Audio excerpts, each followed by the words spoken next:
As a president, as a father, and as an American, I'm here to say we need to act.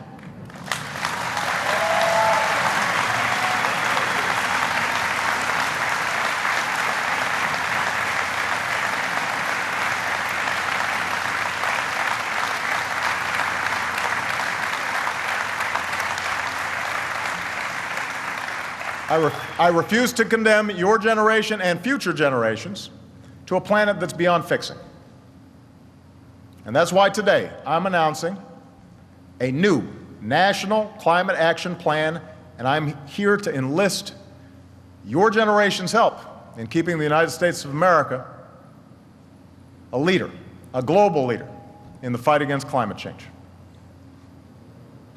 Now, this plan builds on progress that we've already made.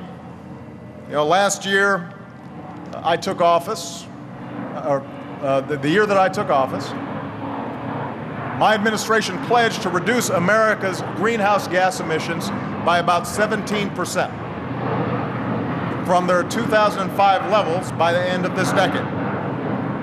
And we rolled up our sleeves and we got to work. We doubled the electricity we generate from wind and the sun. We doubled the mileage our cars will get on a gallon of gas by the middle of the next decade.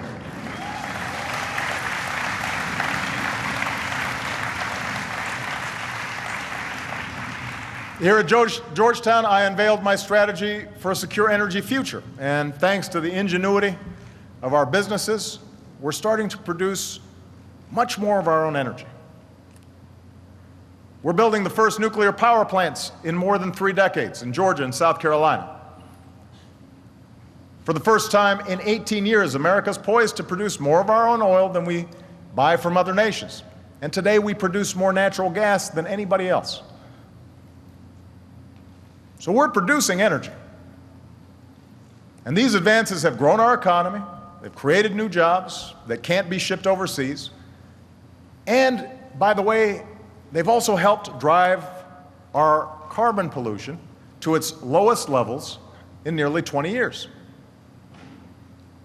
Since 2006, no country on Earth has reduced its total carbon pollution by as much as the United States of America.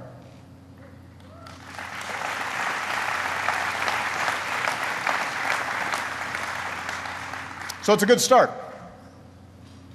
But the reason we're all here in the heat today is because we know we've got more to do. In my State of the Union address, I urged Congress to come up with a bipartisan, market-based solution to climate change, like the one that Republican and Democratic senators worked on together a few years ago. And I still want to see that happen. I'm willing to work with anyone to make that happen. But this is a challenge that does not pause for partisan gridlock. It demands our attention now. And this is my plan to meet it. A plan to cut carbon pollution, a plan to protect our country from the impacts of climate change, and a plan to lead the world in a coordinated assault on a changing climate.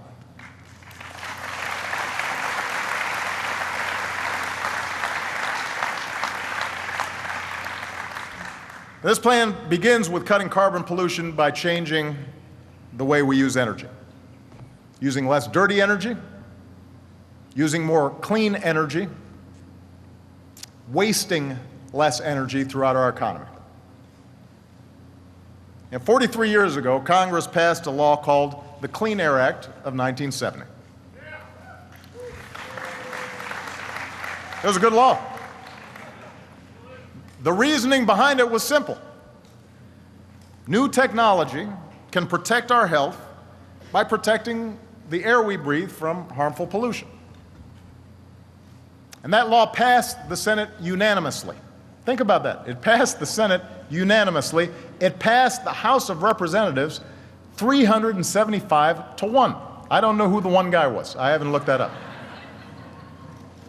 I mean, you can barely get that many votes to name a post office these days. It was signed into law by a Republican president. It was later strengthened by another Republican president. This used to be a bipartisan issue. 6 years ago, the Supreme Court ruled that greenhouse gases are pollutants covered by that same Clean Air Act. And they required the Environmental Protection Agency, the EPA, to determine whether they're a threat to our health and welfare. In 2009, the EPA determined that they are a threat to both our health and our welfare in many different ways, from dirtier air to more common heat waves, and therefore subject to regulation.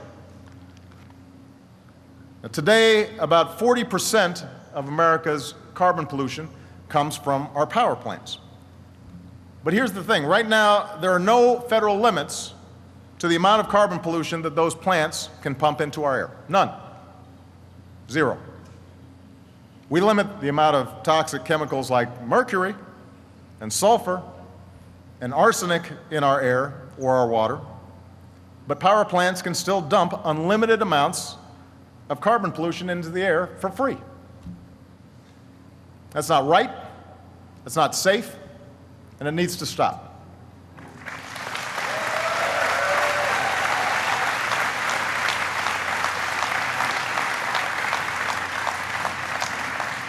So today, for the sake of our children and the health and safety of all Americans, I'm directing the Environmental Protection Agency to put an end to the limitless dumping of carbon pollution from our power plants and complete new pollution standards for both new and existing power plants.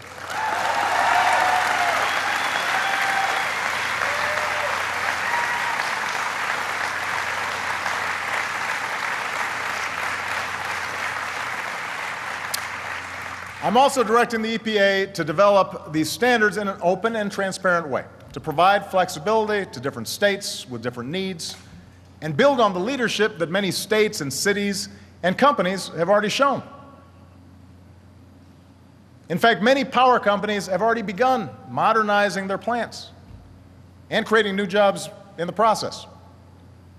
Others have shifted to burning cleaner natural gas instead of dirtier fuel sources. Nearly a dozen states have already implemented or are implementing their own market-based programs to reduce carbon pollution. More than 25 have set energy efficiency targets. More than 35 have set renewable energy targets. Over 1,000 mayors have signed agreements to cut carbon pollution. So the idea of setting higher pollution standards for our power plants is not new. It's just time for Washington to catch up with the rest of the country, and that's what we intend to do.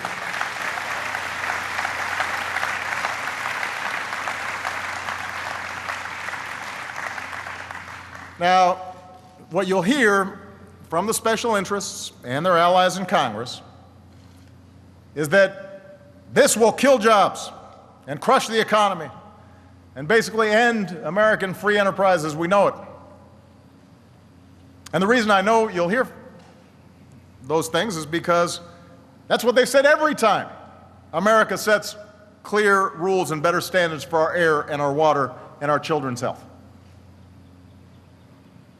And every time they've been wrong. For example, in 1970, when we decided through the Clean Air Act to do something about the smog that was choking our cities, and by the way, most young people here aren't old enough to remember what it was like, but when I was going to school in 1979, 1980 in Los Angeles, there were days where folks couldn't go outside. And the sunsets were spectacular because of all the pollution in the air. But at the time when we passed the Clean Air Act to try to get rid of some of this smog, some of the same doomsayers were saying new pollution standards will decimate the auto industry. Guess what? Didn't happen. Our air got cleaner. In 1990, when we decided to do something about acid rain, they said our electricity bills would go up, the lights would go off, businesses around the country would suffer, I quote, a quiet death. None of it happened, except we cut acid rain dramatically. See, the problem with all these tired excuses for inaction is that it suggests a fundamental lack of faith in American business and American ingenuity. These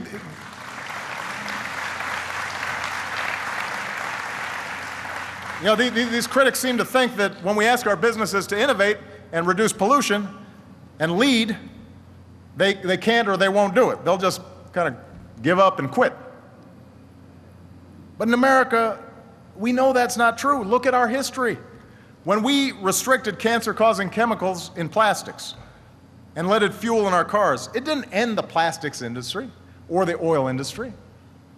American chemists came up with better substitutes. When we phased out CFCs, the gases that were depleting the ozone layer, it didn't kill off refrigerators or air conditioners or deodorant.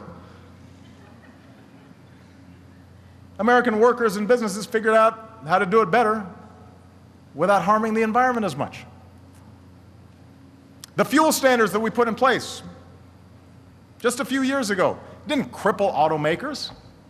The American auto industry retooled, and today our automakers are selling the best cars in the world at a faster rate than they have in 5 years, with more hybrid, more plug-in, more fuel-efficient cars for everybody to choose from. So the point is, if you look at our history, don't bet against American industry, don't bet against American workers. Don't tell folks that we have to choose between the health of our children or the health of our economy. The old rules may say we can't protect our environment and promote economic growth at the same time, but in America, we've always used new technologies. We've used science, we've used research and development and discovery to make the old rules obsolete. Today, we use more clean energy, more renewables and natural gas, which is supporting hundreds of thousands of good jobs. We waste less energy, which saves you money at the pump and in your pocketbooks. And guess what? Our economy is 60% bigger than it was 20 years ago, while our carbon emissions are roughly back to where they were 20 years ago.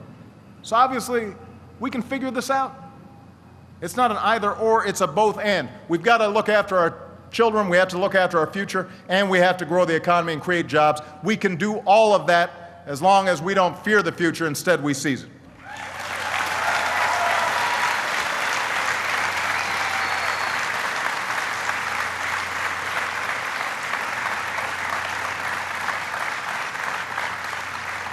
And by the way, don't take my word for it. Recently, more than 500 businesses, including giants like GM and Nike, issued a climate declaration calling action on climate change one of the greatest opportunities of the 21st century. Walmart is working to cut its carbon pollution by 20% and transition completely to renewable energy. Yeah, Walmart deserves a cheer for that. But think about it. Would the biggest company, the biggest retailer in America, would they really do that if it weren't good for business? If it weren't good for their shareholders? A low-carbon, clean energy economy can be an engine of growth for decades to come. And I want America to build that engine. I want America to build that future right here in the United States of America. That's our task.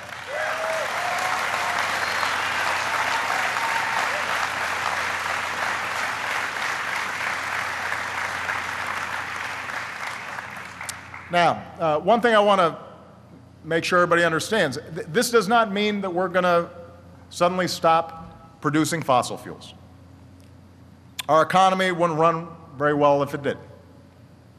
And transitioning to a clean energy economy takes time. But when the doomsayers trot out the old warnings that these ambitions will somehow hurt our energy supply, just remind them that America produced more oil than we have in 15 years. What is true is that we can't just drill our way out of the energy and climate challenge that we face. That's not possible. I've put forward in the past an all-of-the-above energy strategy, but our energy strategy must be about more than just producing more oil. And by the way, it's certainly got to be about more than just building one pipeline. Now, I know there's been, for example, a lot of controversy surrounding the proposal to build a pipeline, the Keystone Pipeline, that would carry oil from Canadian tar sands down to refineries in the Gulf. And the State Department is going through the final stages of evaluating the proposal. That's how it's always been done. But I do want to be clear. Allowing the Keystone Pipeline to be built requires a finding that doing so would be in our nation's interest.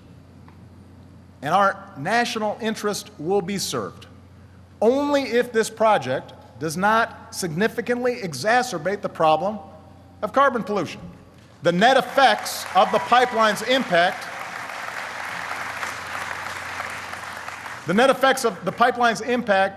on our climate will be absolutely critical to determining whether this project is allowed to go forward. It's relevant. Now, even as we're producing more domestic oil, we're also producing more cleaner burning natural gas than any other country on earth. And again, sometimes there are disputes about natural gas, but let me say this. We should strengthen our position as the top natural gas producer because in the medium term at least, it not only can provide safe, cheap power, but it can also help reduce our carbon emissions. Federally supported technology has helped our businesses drill more effectively and extract more gas. And now we'll keep working with the industry to make drilling safer and cleaner, to make sure that we're not seeing methane emissions, and to put people to work, modernizing our natural gas infrastructure so that we can power more homes and businesses with cleaner energy. The bottom line is natural gas is creating jobs. It's lowering many families' heat and power bills.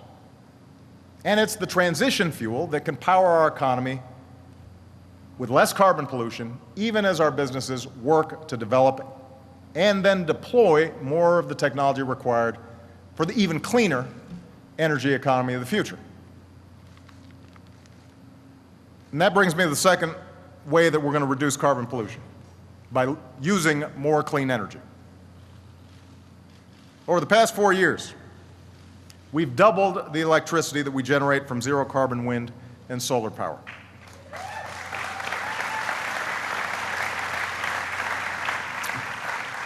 And that means jobs.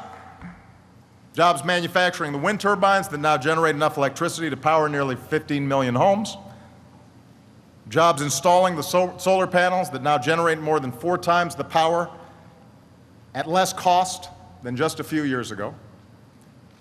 I know some Republicans in Washington dismiss these jobs, but those who do need to call home, because 75% of all wind energy in this country is generated in Republican districts.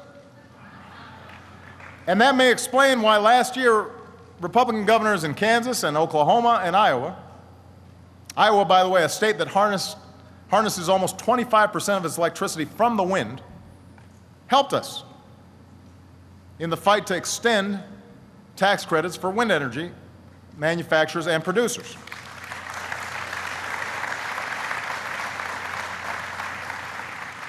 Tens of thousands of good jobs were on the line, and those jobs were worth the fight. And countries like China and Germany are going all in the race for clean energy. I believe Americans build things better than anybody else.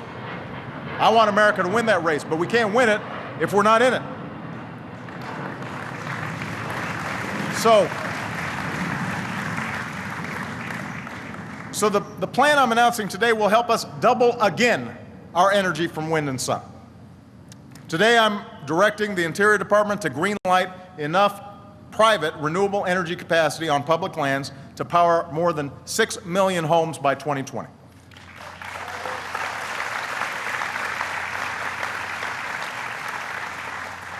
The Department of Defense, the biggest energy consumer in America, will install 3 gigawatts of renewable power on its bases, generating about the same amount of electricity each year as you'd get from burning 3 million tons of coal.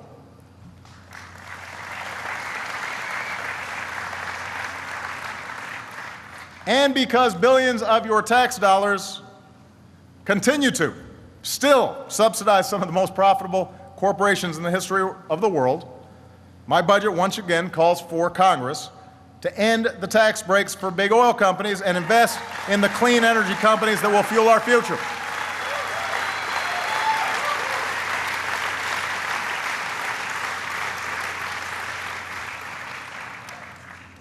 Now, the third way to reduce carbon pollution is to waste less energy in our cars, our homes, our businesses.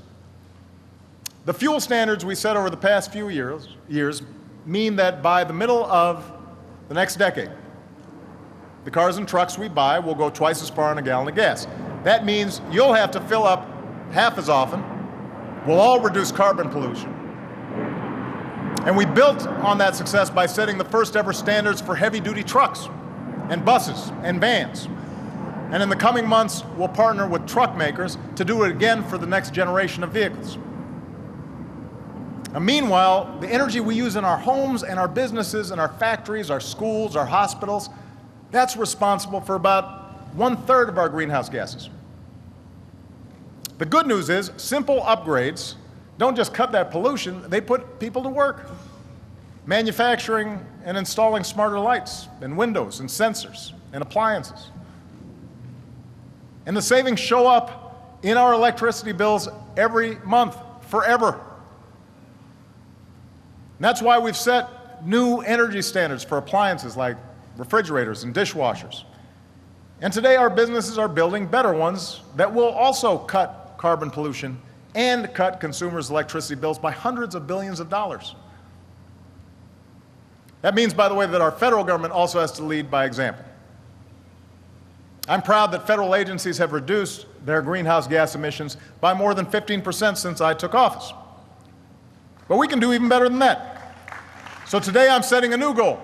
Your federal government will consume 20% of its electricity from renewable sources within the next 7 years. We are going to set that goal.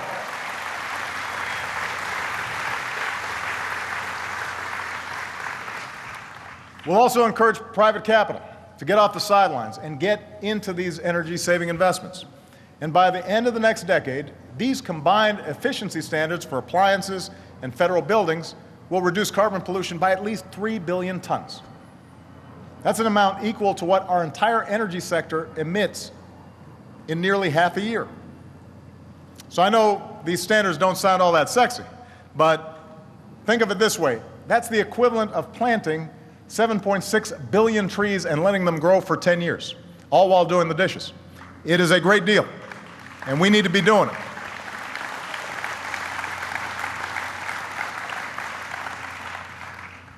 So using less dirty energy, transitioning to cleaner sources of energy, wasting less energy through our economy is where we need to go. And this plan will get us there faster. But I want to be honest, this will not get us there overnight. The hard truth is, carbon pollution has built up in our atmosphere for decades now. And even if we Americans do our part, the planet will slowly keep warming for some time to come. The seas will slowly keep rising. And storms will get more severe, based on the science. It's like tapping the brakes of a car before you come to a complete stop and then can shift into reverse. It's going to take time for carbon emissions to stabilize. So in the meantime, we're going to need to get prepared. And that's why this plan will also protect critical sectors of our economy and prepare the United States for the impacts of climate change that we cannot avoid. States and cities across the country are already taking it upon themselves to get ready. Miami Beach is hardening its water supply against seeping salt water. We're partnering with the state of Florida to restore Florida's natural clean water delivery system, the Everglades. The overwhelmingly Republican legislature in Texas voted to spend money on a new water development bank as a long-running drought cost jobs and forced a town to truck in water from the outside. New York City is fortifying its 520 miles of coastline as an insurance policy against more frequent and costly storms. And what we've learned from Hurricane Sandy and other disasters is that we've got to build smarter, more resilient infrastructure that can protect our homes and businesses and withstand more powerful storms. That means stronger seawalls, natural barriers, hardened power grids, hardened water systems, hardened fuel supplies. So the budget I sent Congress includes funding to support communities that build these projects, and this plan directs federal agencies to make sure that any new project funded with taxpayer dollars is built to withstand increased flood risk. And we'll partner with communities seeking to help to prepare for droughts and floods, reduce the risk of wildfires, protect the dunes and wetlands that pull double duty as green space and as natural storm barriers. And we'll also open our climate data and NASA climate imagery to the public to make sure that cities and states assess risk under different climate scenarios so that we don't waste money building structures that don't withstand the next storm. So that's what my administration will do to support the work already underway across America, not only to cut carbon pollution, but also to protect ourselves from climate change. But as I think everybody here understands, no nation can solve this challenge alone, not even one as powerful as ours. And that's why the final part of our plan calls on America to lead international efforts to combat a changing climate.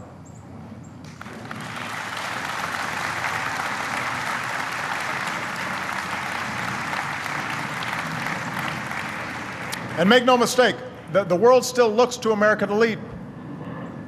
You know, when I spoke to young people in Turkey a few years ago, the first question I got wasn't about the challenges that part of the world faces. It was about the climate challenge that we all face and America's role in addressing it. And it was a fair question. Because as the world's largest economy and second largest carbon emitter, as a country with unsurpassed ability to drive innovation and scientific breakthroughs, as the country that people around the world continue to look to in times of crisis, we've got a vital role to play. We can't stand on the sidelines. We've got a unique responsibility. And the steps that I've outlined today prove that we're willing to meet that responsibility. But while America's carbon pollution fell last year, global carbon pollution rose to a record high. That's a problem. Developing countries are using more and more energy, and tens of millions of people entering a global middle class naturally want to buy cars and air conditioners of their own, just like us. Can't blame them for that. And when you have conversations with poor countries, they'll say, well, you went through these stages of development, why can't we? But what we also have to recognize is these same countries are also more vulnerable to the effects of climate change than we are. They don't just have as much to lose, they probably have more to lose. Developing nations with some of the fastest rising levels of carbon pollution are going to have to take action to meet this challenge alongside us. They're watching what we do, but we've got to make sure that they're stepping up to the plate as well. We compete for business with them, but we also share a planet. And we have to all shoulder the responsibility for keeping the planet habitable, or we're going to suffer the consequences together. So to help more countries transitioning to cleaner sources of energy and to help them do it faster, we're going to partner with our private sector to apply private sector technological know-how in countries that transition to natural gas. We've mobilized billions of dollars in private capital for clean energy projects around the world. Today, I'm calling for an end of public financing for new coal plants overseas, unless they deploy carbon capture technologies or there's no other viable way for the poorest countries to generate electricity. And I urge other countries to join this effort.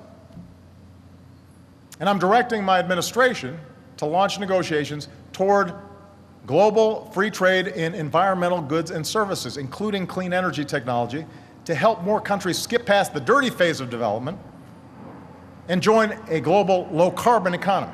They don't have to repeat all the same mistakes that we make.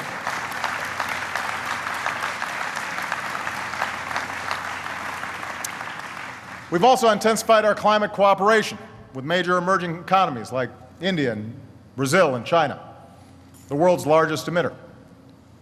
So, for example, earlier this month, President Xi of China and I reached an important agreement to jointly phase down our production and consumption of dangerous hydrofluorocarbons.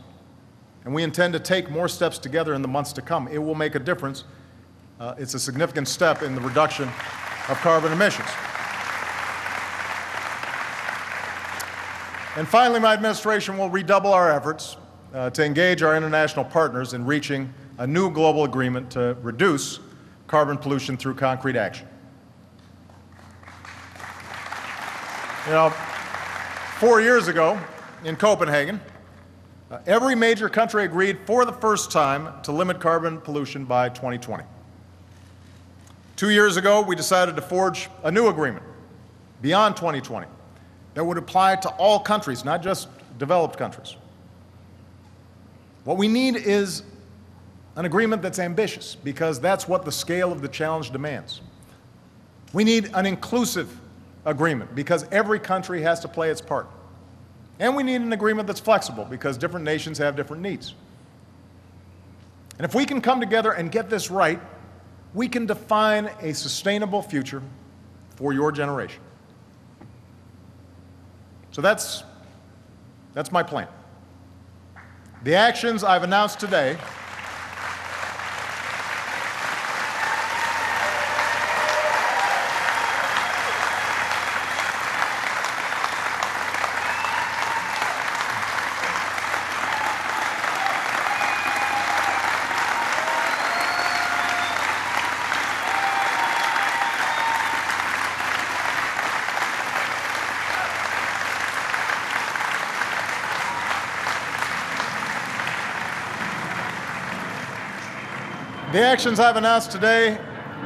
should send a strong signal to the world that America intends to take bold action to reduce carbon pollution.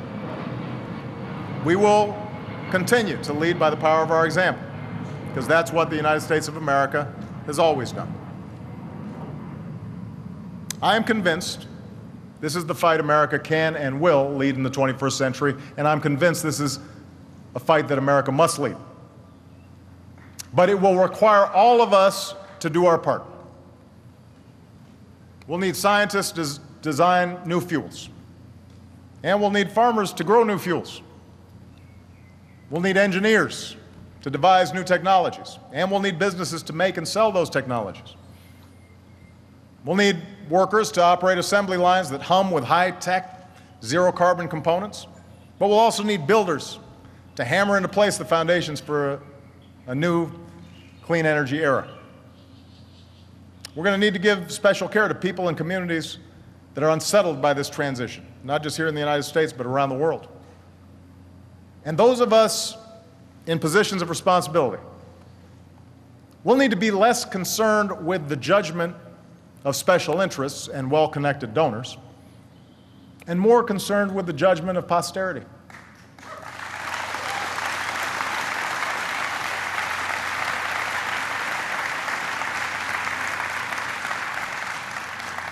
Because you and your children's children will have to live with the consequences of our decisions.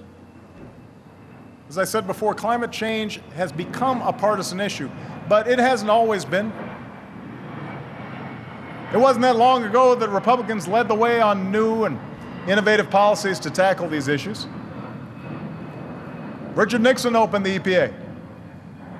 George H.W. Bush declared, first U.S. president, to declare human activities are changing the atmosphere in unexpected and unprecedented ways.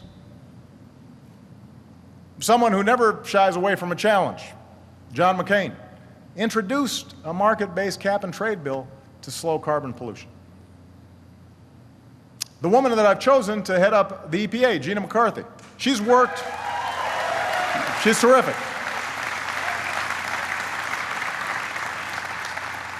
Gina's worked for the EPA in my administration, but she's also worked for 5 Republican governors. She's got a long track record of working with industry and business leaders to forge common sense solutions. Unfortunately, she's being held up in the Senate. She's been held up for months, forced to jump through hoops no cabinet nominee should ever have to, not because there are too many in the Republican Party right now who think that the Environmental Protection Agency has no business protecting our environment from carbon pollution. The Senate should confirm her without any further obstruction or delay.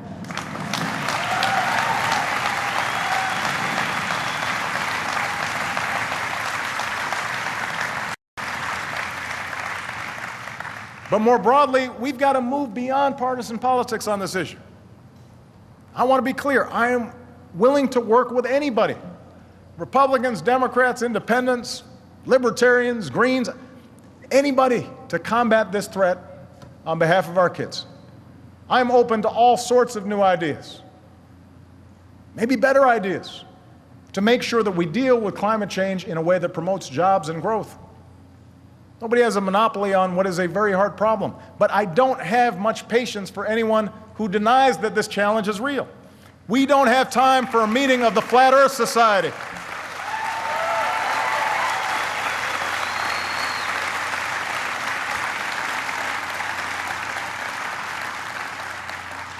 Sticking your head in the sand might make you feel safer, but it's not going to protect you from the coming storm.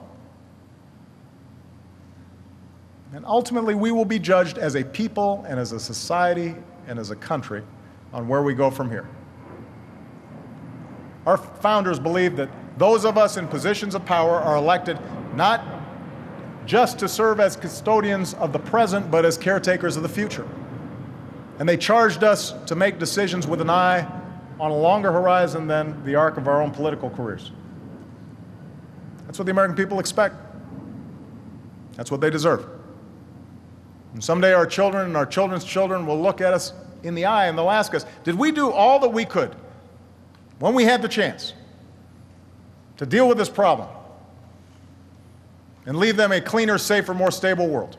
And I want to be able to say, yes, we did. Don't you want that?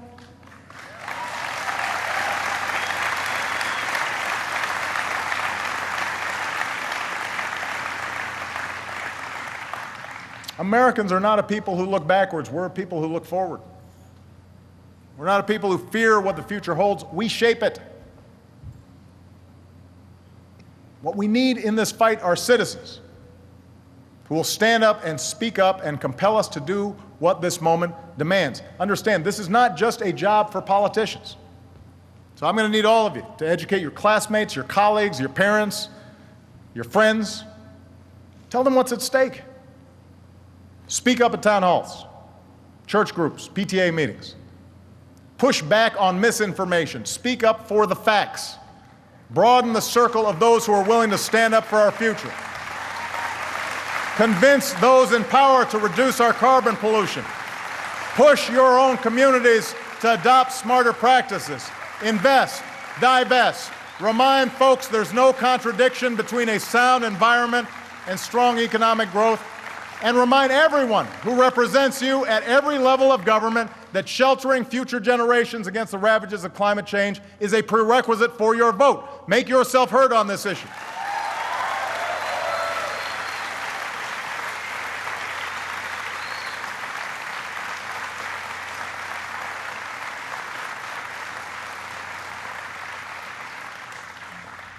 I understand the politics will be tough. The challenge we must accept will not reward us with a clear moment of victory. There's no gathering army to defeat. There's no peace treaty to sign. When President Kennedy said we'd go to the moon within the decade, we knew we'd build a spaceship and we'd meet the goal. Our progress here will be measured differently. In crises averted, in a planet preserved. But can we imagine a more worthy goal? For while we may not live to see the full realization of our ambition, we will have the satisfaction of knowing that the world we leave to our children will be better off for what we did. It makes you realize, that astronaut said all those years ago, just what you have back there on Earth. And that image in the photograph, that bright blue ball, rising over the moon's surface, containing everything we hold dear, the laughter of children, a quiet sunset, all the hopes and dreams of posterity. That's what's at stake. That's what we're fighting for. And if we remember that, I'm absolutely sure we'll succeed. So thank you. God bless you. God bless the United States of America.